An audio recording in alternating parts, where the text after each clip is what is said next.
on my brake.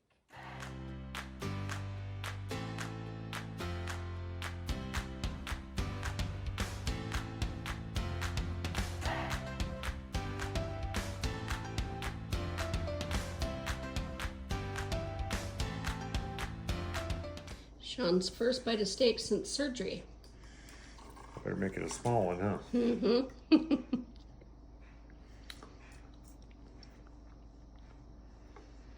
How is it? I miss steak.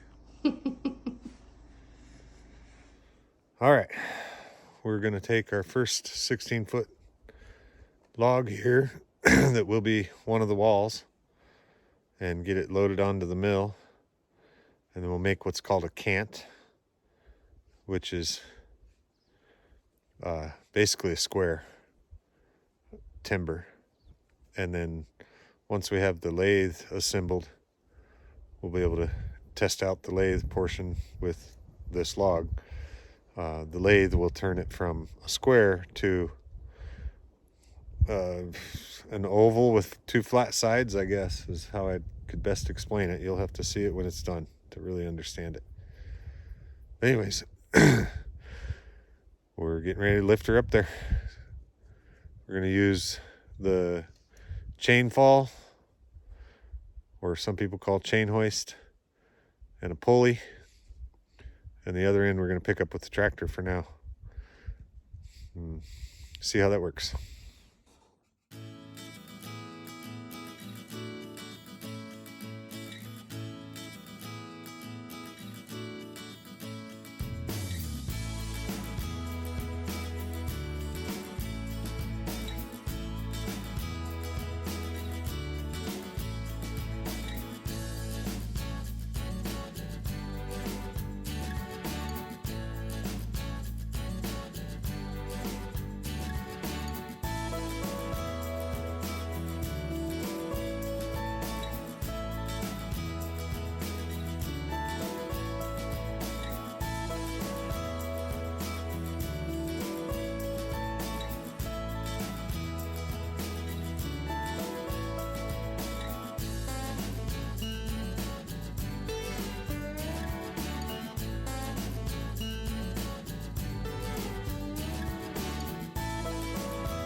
You got to have it at full RPM before it uses the water.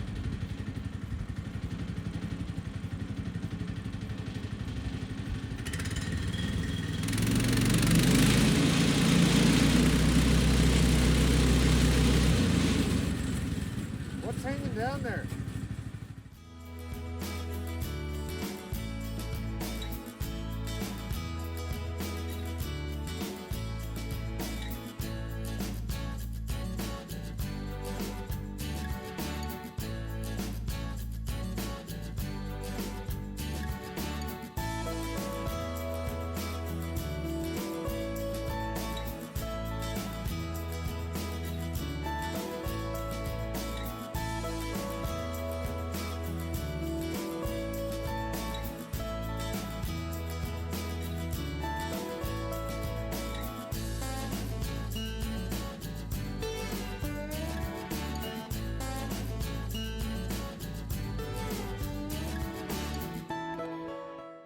Lathe is going to come in. You see where this is? Mm-hmm. This will be basically untouched right down the center, but it's going to curve everything else to that and everything else past that.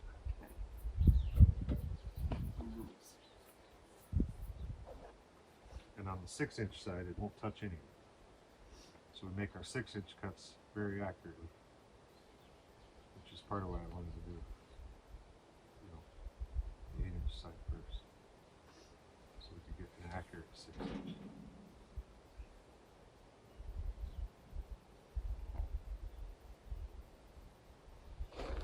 So now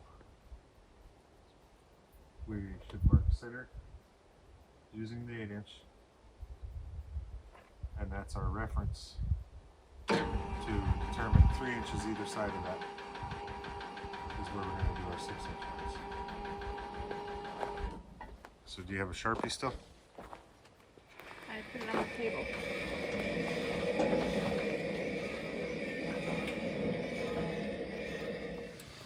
Alright, what you doing? Oh boy, you're really zoomed in. Yeah, because it was a long ways back. Okay. What you doing, babe? Marking center from between the 8 inches. So, And why are you doing that? we didn't really account for blade thickness, so we lost a little bit. So this is going to have to be our 6 inch when we're all said and done.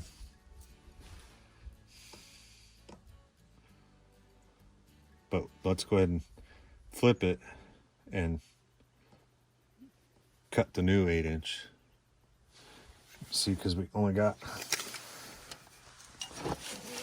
Exactly 8, huh? no, we A got little over. No, we're at 7 7/8. Oh, There's 8 gotcha.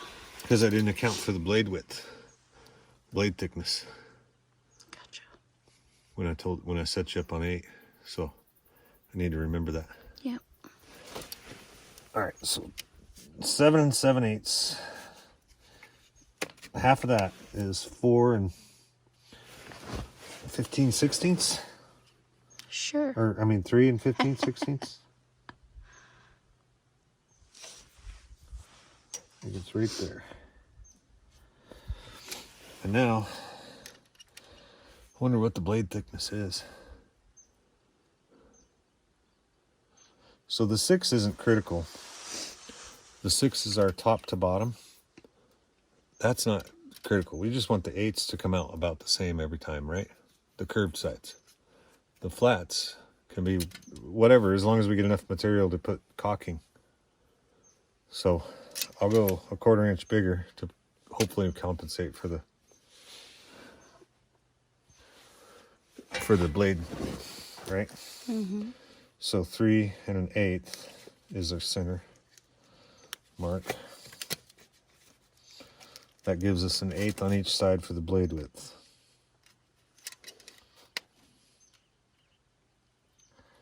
Ouch. Is that going to be right? Yeah, I think so. I'll go ahead and go to 3 1/4 just so we got a little bit of extra playroom. So there's one blade cut. And there's the other. Yeah, those marks will make a 6 inch. We need this side to be 8 inch. So I'm going to do 4 1/4 on the mark. And there's 8 inch. And there's 8 inch. Boy, this end of the log is barely big enough, isn't it? Yeah. I think that makes sense. If we mess it up, it's good practice.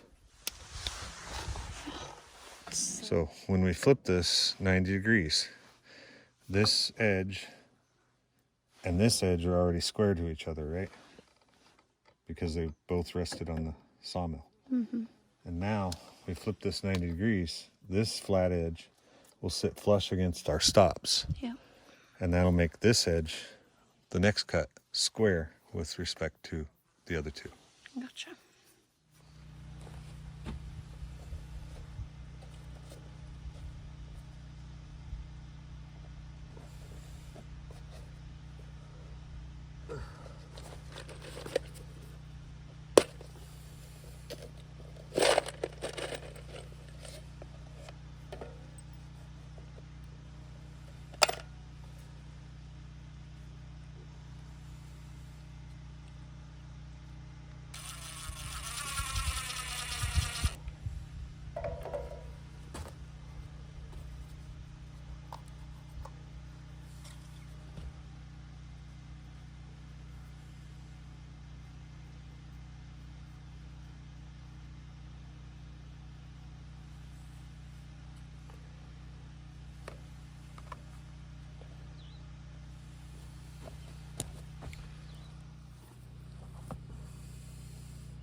about a 1/2 of an inch out of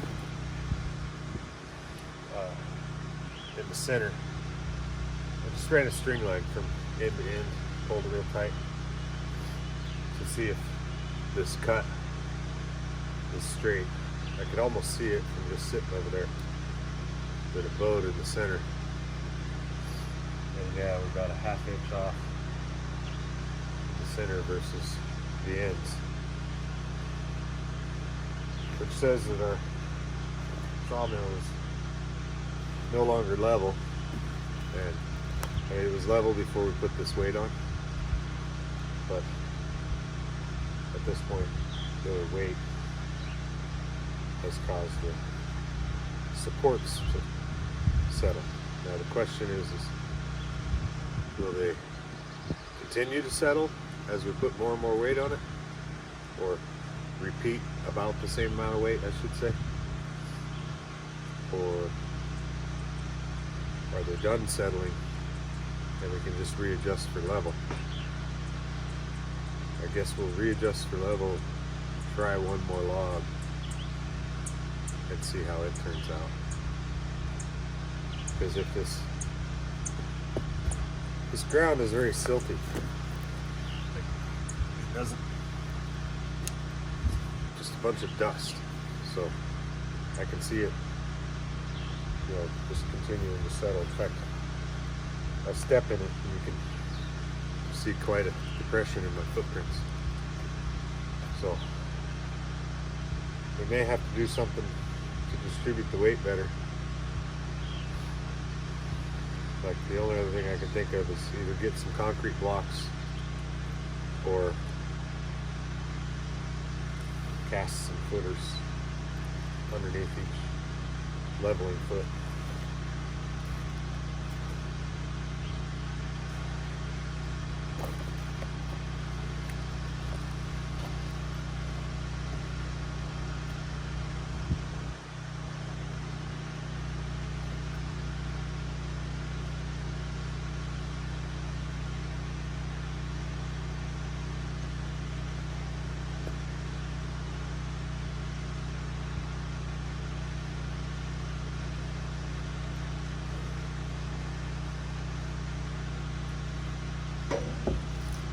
Definitely happened over here where these fell off.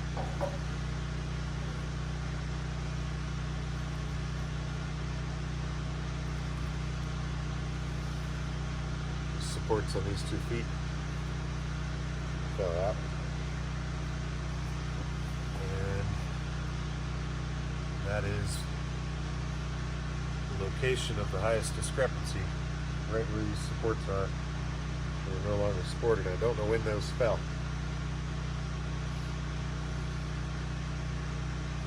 Probably when we were loading that log on here.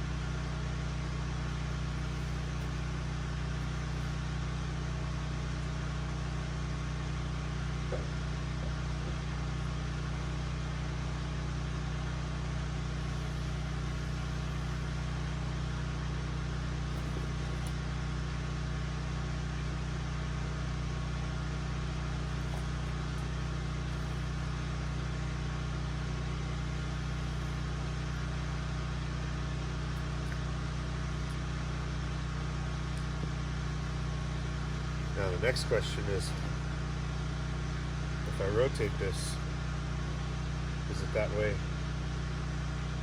on every cut? Because, well, this was the last cut. When we first put the log on and made the first cut, I could tell it was only supported, the log itself was bowed. And unfortunately we left the bow to where it arched in the center up away from the frame. So it was only held at the 2 ends. That may be playing in here. So I think I'll flip it and keep checking various sides.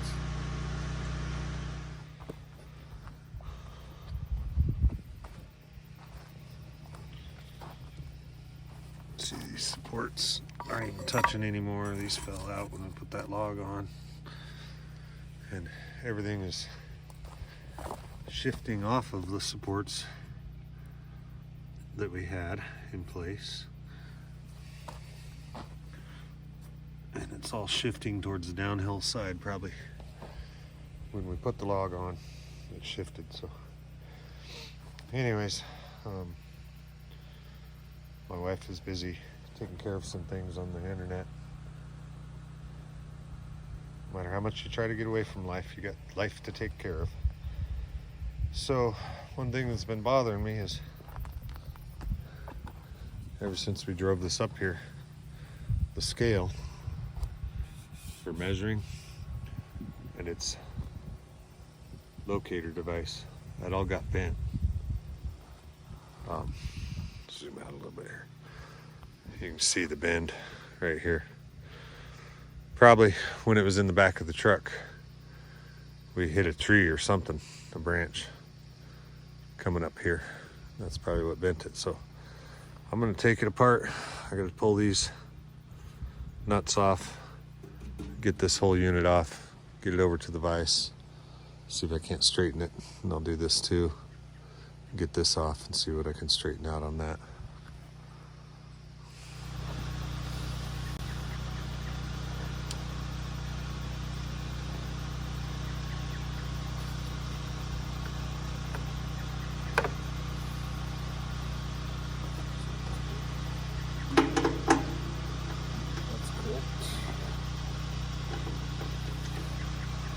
It's 10 millimeter.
Messed up my thumb a little the other day, yesterday.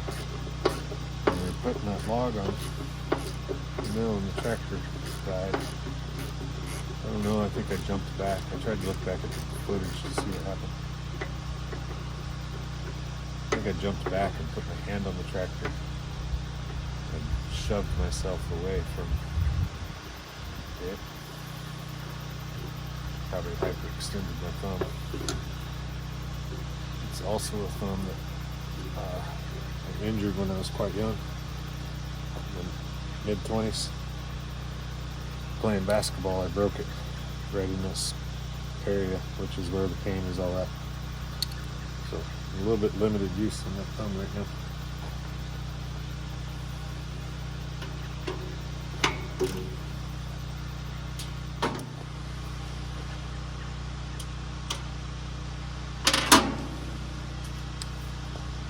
Whatever happened did quite a number on that. I need an end wrench.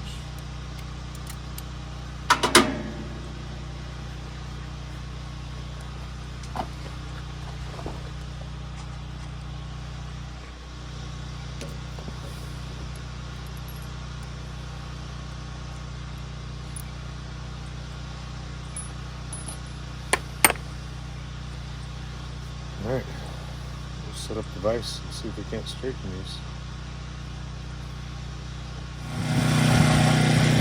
So we don't have a workbench yet. I don't have the vise mounted to anything. I've just been setting it on the tailgate if I need to, strapping it. But at some point I want to build a workbench to get this vise mounted. I think it'll work here for now.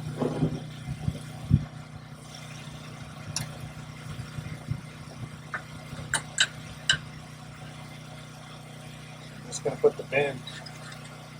So I'm going to take this scale off so I won't damage it. put this bend right in the center of the vise, crank her down so we can straighten her back out.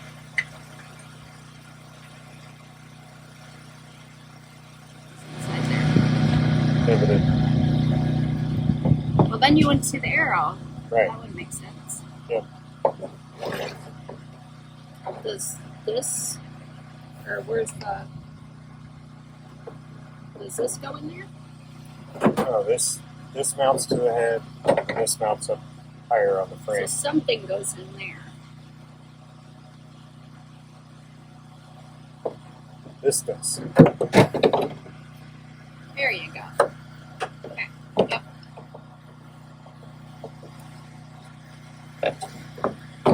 Okay. Put it together.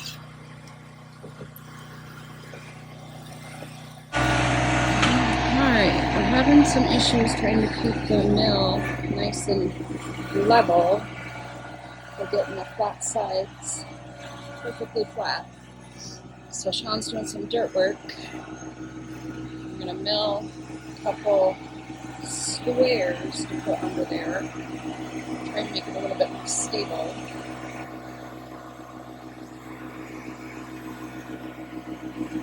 We don't have any flat spots on the property.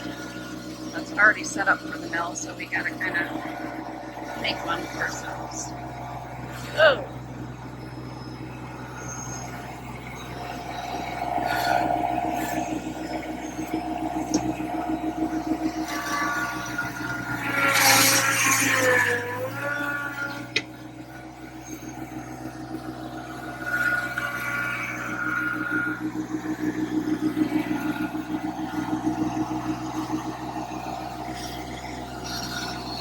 Trying to build it up here so we are able to try and load most of the logs with the tractor itself and not use the chain pull system that's hanging above.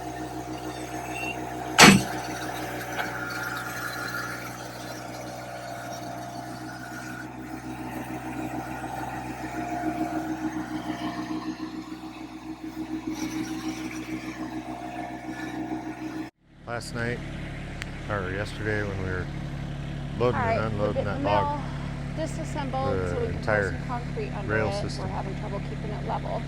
fell off. The log supports, you can see that it just completely rolled. All the logs did. And so now, instead of just using logs, we've made the decision to do concrete pads. Right, honey?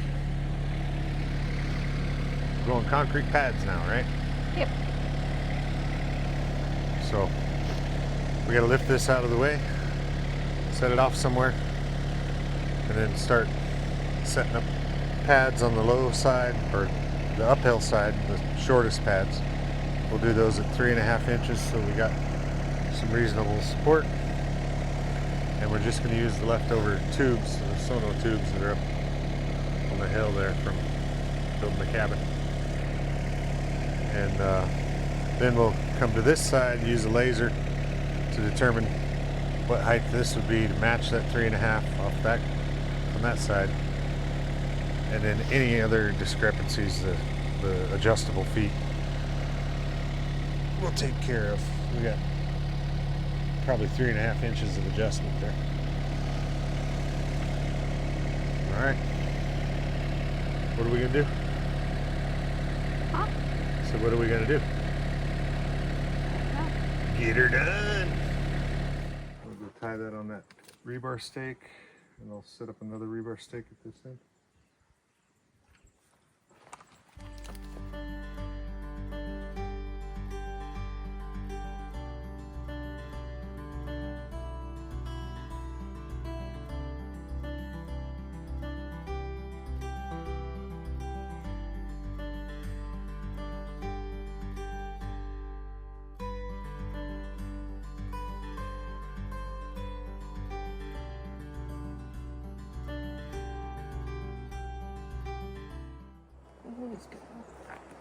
So we may as well mark them all, but only the center one.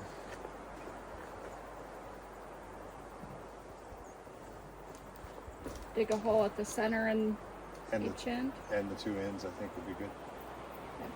I think that would hold it quite well. So it would be whichever one's about here.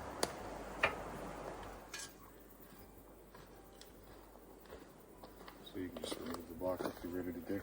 And just thinking.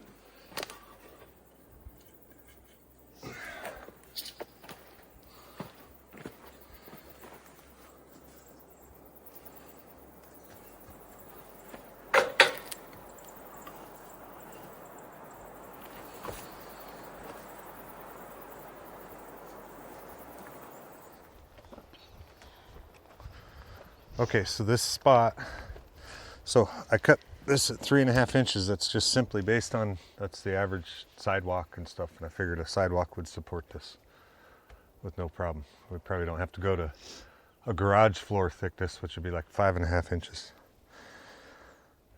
And it's a 10-inch pad, so it'll spread that load on the surface here. Most of these are just going to be on the surface, which could allow for shifting. But these 3 holes that you dug are going to be deep enough that they'll prevent the shifting of the whole unit. And if we use concrete anchors through these feet, at least on several of the pads, the whole thing will act as one unit and it shouldn't go anywhere. So this is going to be our reference. We want to get it level both ways, at least within reason.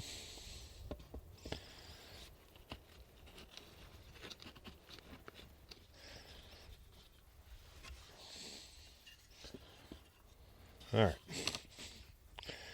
there we go. Still centered over the rope, string. And it's not that critical that we get these perfect, but we want them somewhat flat so that we get the majority of the foot contact in the concrete.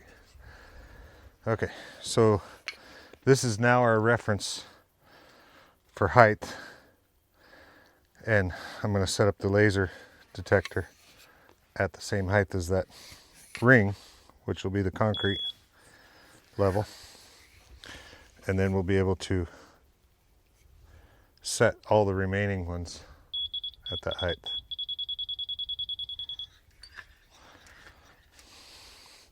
That's just from here to there.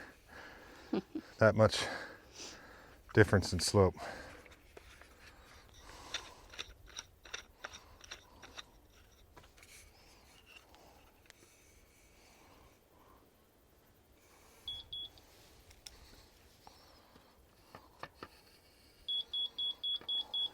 You're pulling this side off the ground. I see that.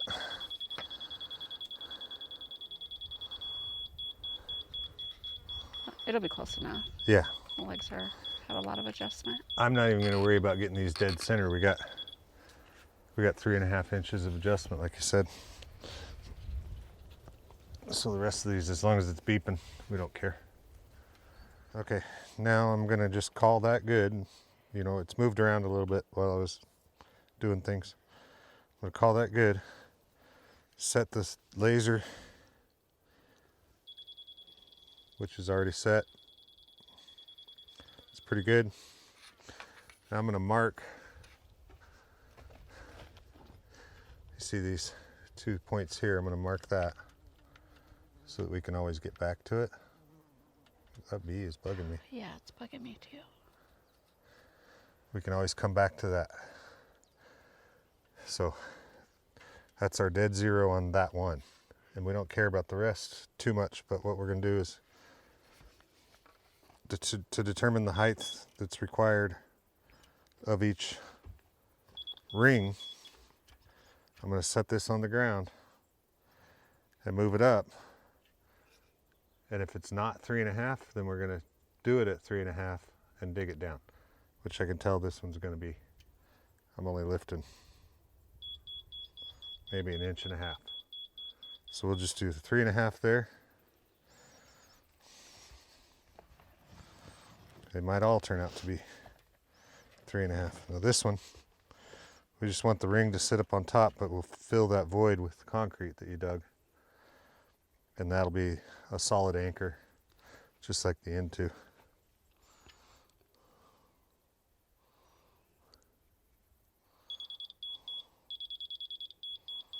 That looks like less than 3.5 as well.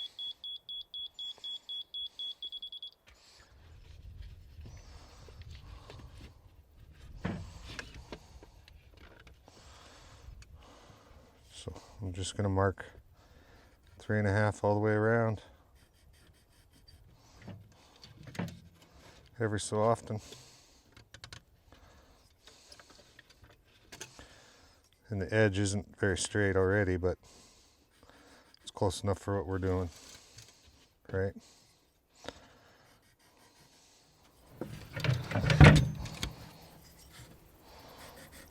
Where's the gimbal? Probably in the camper. I didn't really like using that except for if I'm like really walking around a lot. It's awkward otherwise. And I don't think you can use it and the microphones. I think there was something like that.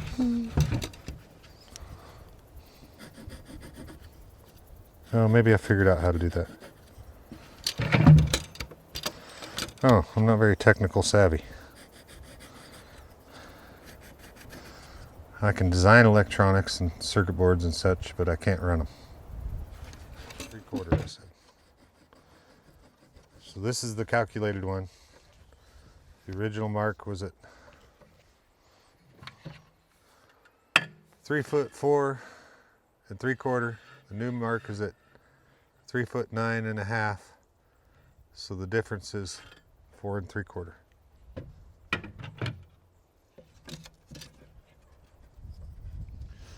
So yesterday we talked about going and getting concrete blocks, and then we sat down and did calculations and determined we had enough concrete left from building the cabin to use these tubes, these scrap tube pieces. So even though the concrete blocks may have come out cheaper, we have this material. So not really free, but it is. Needs used up. So now what we'll do is, since this one over here is our tried and true, what we're setting everything on, and that created this mark at the 3'4" 3/4. I'm going to move the laser back down to that, and that will be the heights we set each of these tops of these tubes to. And we have the 3.5 inch adjustment on each one of the legs. Yeah. So if it settles a little bit, that's okay. Yep. That's about perfect.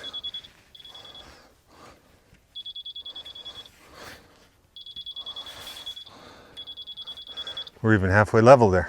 Woot, there it is.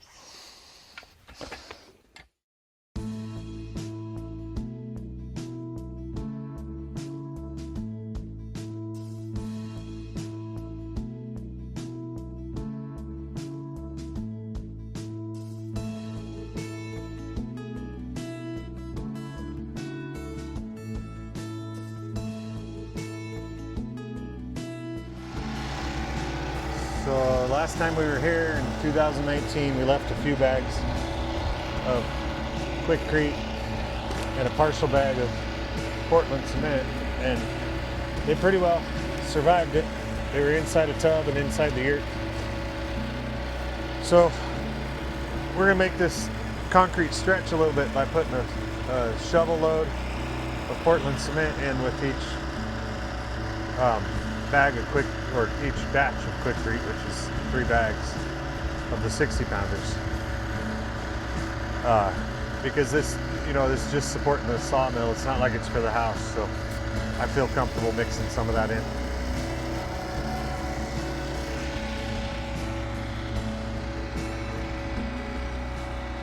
So the bags that were left from 6 years ago are 80-pound bags. We've been working with 60-pound. I don't feel like trying to hoist those up into the mixer, so I just busting it open, scooping it one at a time, a shovel at a time.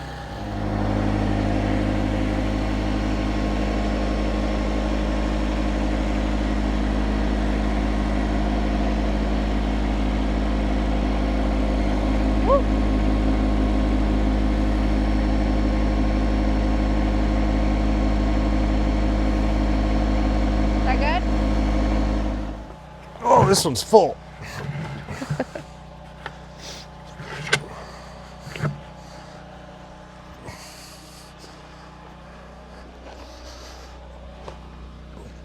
DOG. Get out of the way.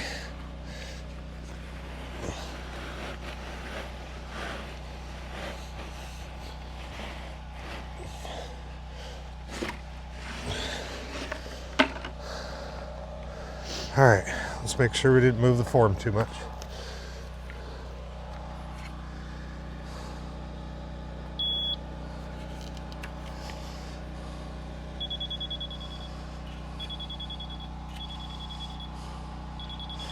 Looks good. Now I need a screek board.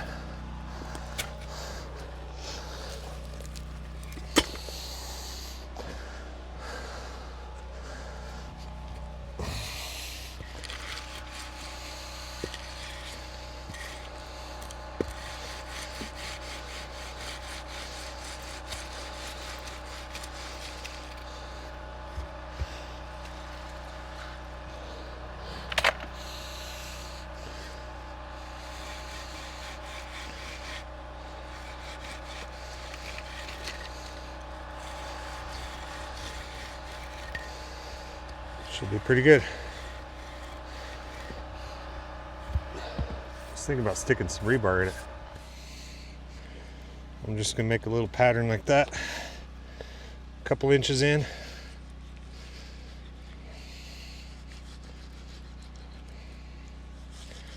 Probably quite unnecessary, but we got the rebar laying around.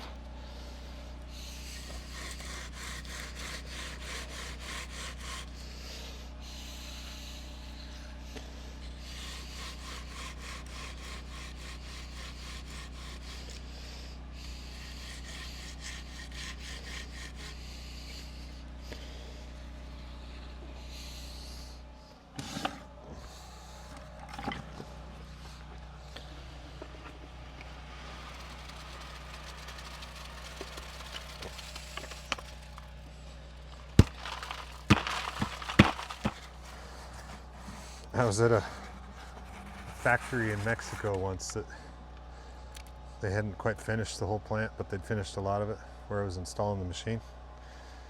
But they were still building more bays on. And if you can believe it, big old commercial building for Ford Visteon. And the way they were pouring the walls, Swift bucket. 5-gallon buckets. I couldn't believe it. Labor is cheap, I guess. Down there compared to equipment.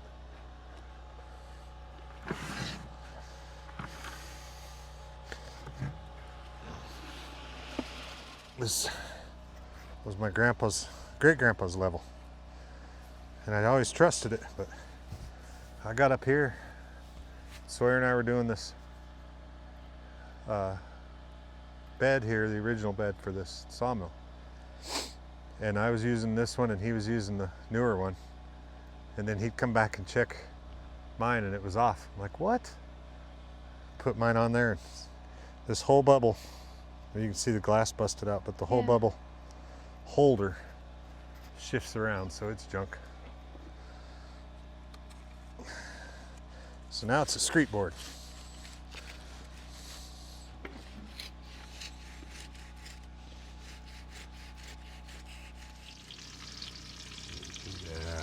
Jalapeno cheddar, you said? Jalapeno cheddar, yeah. Broth. Might not be Bluetooth to it.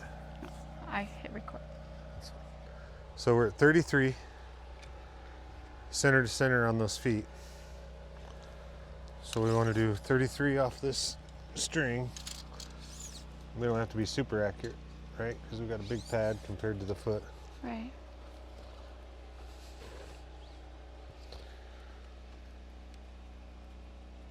So we'll set one there.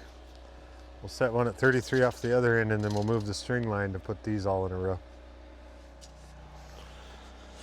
Look out, Mr. DOG.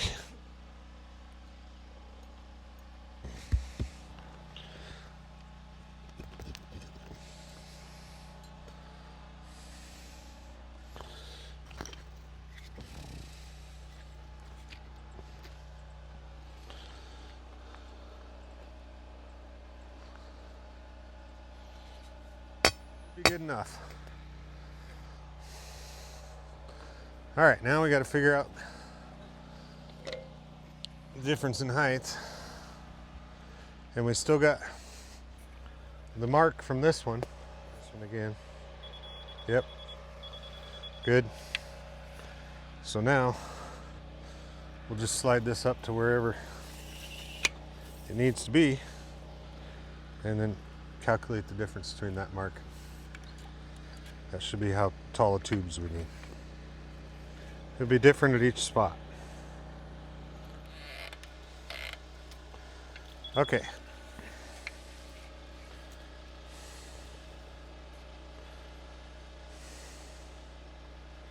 Five to there is 7.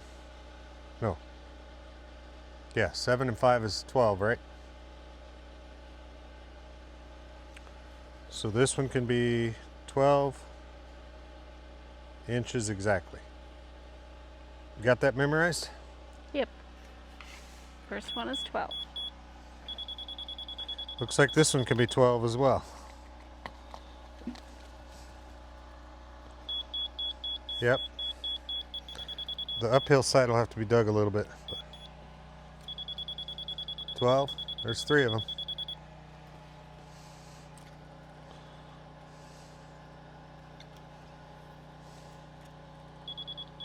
That one will be shorter.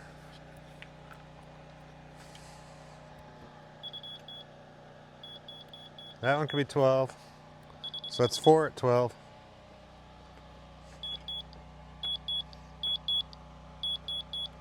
Five.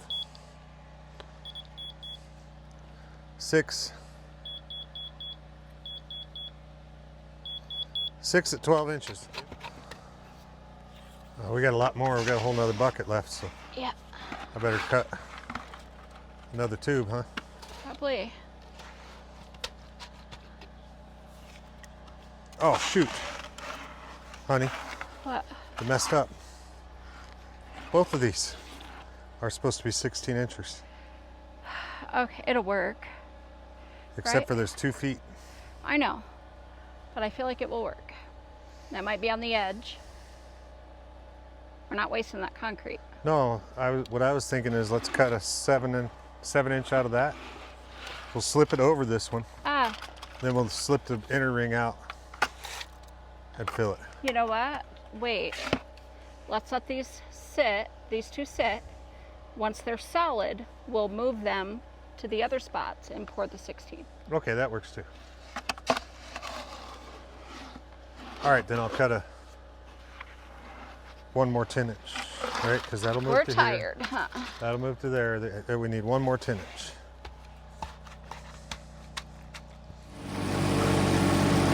Oh, kids, don't do this at home.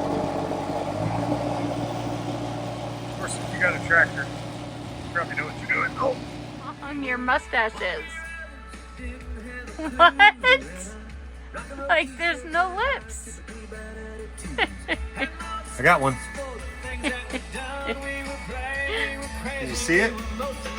No. It's not visible. Oh, it is visible. One is not gonna help. That's Davis. Like all the way back there.